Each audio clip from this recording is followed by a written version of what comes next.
আজিকার শিশু বেগম সুফিয়া কামাল। আমাদের যুগে আমরা যখন খেলেছি পুতুল খেলা, তোমরা এই যুগে সেই বয়সেই লেখাপড়া করো মেলা। আমরা যখন আকাশের তলে ওড়ায়েছি শুধু ঘুড়ি, তোমরা এখন কলের জাহাজ চালাও গগন জুড়ে। উত্তর মেরু দক্ষিণ মেরু সব তোমাদের জানা। আমরা শুনেছি সেখানে রয়েছে জিন পরী দেউ দানা। পাতালপুরীর অজানা কাহিনী তোমরা শোনাও সবে। মেরুতে মেরুতে জানা পরিচয় কেমন করিয়া হবে। তোমাদের ঘরে আলোর অভাব কভু নাহি হবে আর। আকাশ আলোক বাঢ়িয়ানি দূর করিবে অন্ধকার। শস্য শ্যামলা এই মাটিমার অঙ্গ পুষ্ট করে আনিবে অটুট স্বাস্থ্য সবল দেহ মন ঘরে ঘরে। তোমাদের গানে কল কলতানে উচ্ছ্বসী উঠিবে নদী।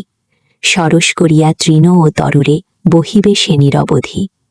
তোমরা আনিবে ফুল ও ফসল পাখি ডাকা রাঙা ভোর। জগৎ করিবে মধুময় প্রাণে প্রাণে বাঁধে প্রীতি ডোর।